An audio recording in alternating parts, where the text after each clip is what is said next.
Bismillahirrahmanirrahim. I'm Dr. Mohibullah Wazir, and the topic is the circle of willis, or you can see arterial circle of willis, are also called as polygon of willis.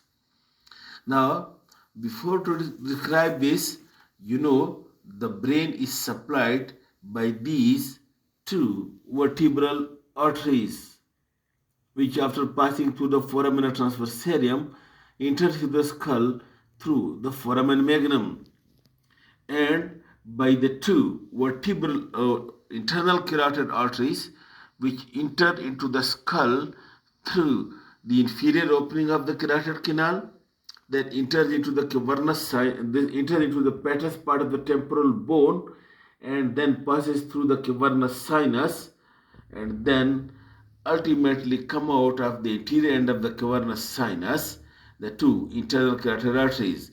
Okay, now look over here. Look, this is the medulla, this is the pons, and you can see the two vertebral arteries unite with one another to form the basilar artery. Then the basilar artery gives the branches to the pons and to the cerebellum and to the nearby organs, and then ultimately at the upper border of the pons it divides the into posterior cerebral artery on the right as well as on the left side the two posterior cerebral arteries. These two posterior cerebral arteries are then connected to the internal carotid artery by a branch which is called as posterior communicating artery. This is posterior communicating artery. And then the internal carotid arteries, when come out of the anterior end of the cavernous sinus, it gives this middle cerebral artery which runs into the stem of the lateral sulcus, and then you can see these anterior cerebral arteries, these two anterior cerebral arteries, and then these two anterior cerebral arteries are connected with one another by anterior communicating artery. Alright, and also on this inferior surface over here, on this inferior surface again, you look at the brain. This is the medulla, this is the pons, and then this is the midbrain, and this is the inferior surface of the diencephalon. Over here you can see the optic chiasma, and over here then you can see the infundibulum, and then the tuberous cinerarium, and then the infundibulum and the pituitary gland. Note the point to make it you very clear in your mind. Look, this is the basilar artery, and then this is the posterior cerebral artery. Over here is the internal carotid artery which gives this middle cerebral artery, and this middle cerebral artery and are the internal carotid arteries being connected by this posterior communicating artery to the posterior cerebral artery. While from the internal carotid artery two branches passes over there. This is the anterior cerebral artery, and the two are connected with one another by anterior communicating artery. In this way, this optic chiasma, the pituitary gland present over here, and the tuberous cinerarium, these are all being surrounded by this arterial sulcus or polygon of sulcus, polygon of arteries. Okay, the same you look over here. This is the medulla, this is the pons, and look, this is one optic nerve, this is another optic nerve, and this you can see over here, this is the optic chiasma, and then you can see this is the pituitary gland, and posterior that is the mammillary bodies or the inferior surface of the diencephalon, and this whole is being surrounded by circulus arteriosus or arterial sulcus or polygon of sulcus. Now this formation of the polygon of sulcus or arterial sulcus, which arteries contribute into its formation? Again, look, this I revise. This is the posterior cerebral artery. Or you look over here, this is more clear. Look, this is the basilar artery, and this you can see, this is the posterior cerebral artery, a branch of basilar artery.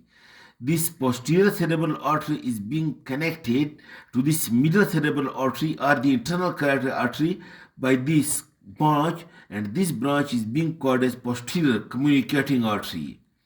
Then from the internal carotid artery, one branch passes laterally toward the stem of the arteriosus, which is called the middle cerebral artery, and the other, this is the anterior cerebral artery, and the two anterior cerebral arteries are being connected with one another by this anterior communicating artery, and this way an arterial circle is being established between the vertebral arteries or the basal system of arteries and the internal carotid artery.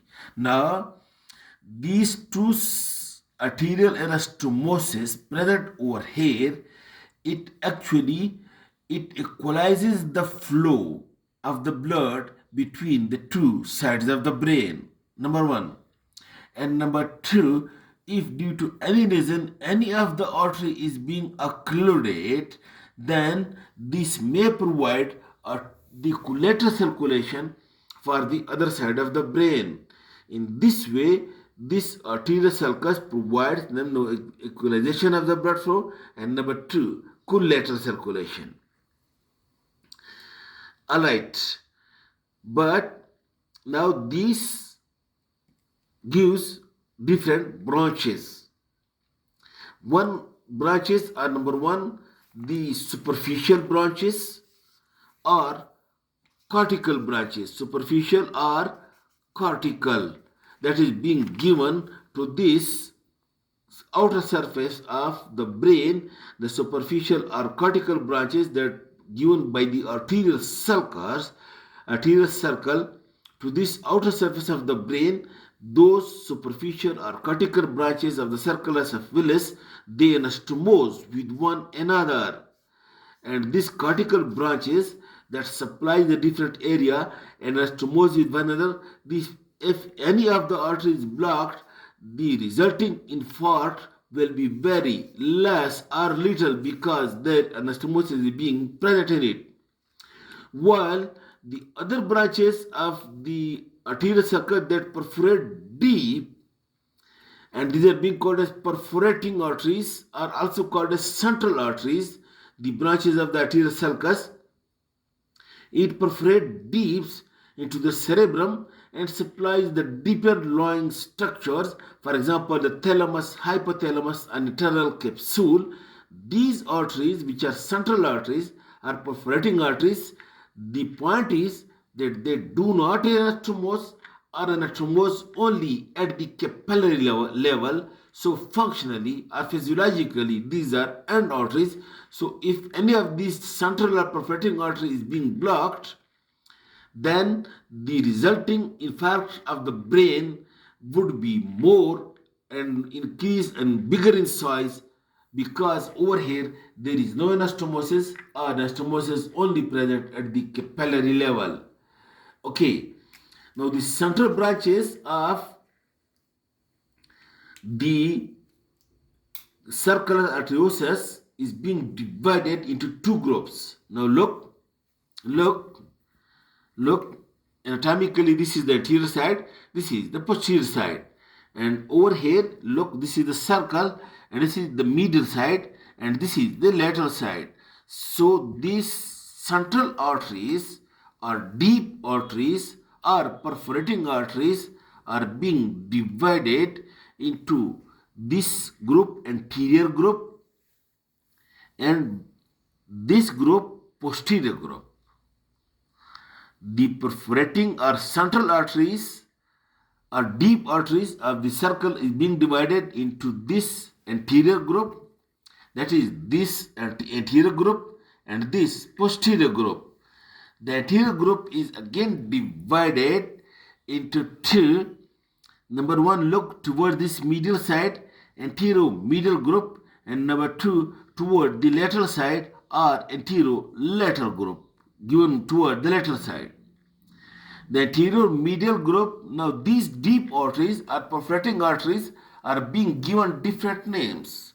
For example, central arteries, perforating arteries, deep arteries, lenticulostriate, thalamostriate or striate arteries. These are all the different names of these perforating arteries. Now, out of these, this anteromedial group, it perforate and supplies the internal capsule, and the part of the internal capsule which is being related to the face area, to the tongue area, and to the shoulder area. That's why if this anteromedial group is being occluded, the effects you will see in the face area, in the tongue area, or at the shoulder area. While this group, that is posterolateral group, which may be the branches of the arterial sulcus or maybe the branches of this middle cerebral artery, this, and out of that one of the artery is very big in size, that is Charcot arteries. Charcot artery is one of the artery of Charcot, Charcot's artery. It is one of the artery of the anterolateral group, and that is the artery which is being responsible to supply the part of the internal capsule which is being concerned with the motor supply of the opposite half of the body. That's why if this Charcot artery or Charcot artery is being blocked or occluded or damaged, the typical stroke, that is contralateral hemiplegia and maybe aphasia, it is the left side, will occur if this Charcot artery is being blocked or occluded. Then the posterior part, the branches are given to the medial side, which is posterior-medial, and branches are given from the lateral side, is called posterior-lateral. So this posterior-medial and posterior-lateral arteries, the branches of the circle of willis, these are responsible to supply the thalamus, the hypothalamus, and geniculate bodies. Okay, this is about the circle of willis or polygon of willis being present on the inferior surface of the brain between the two vertebral and two internal carotid arteries around the pituitary gland and all around the optic chiasma or at the inferior surface of this cephalon. Thank you very much.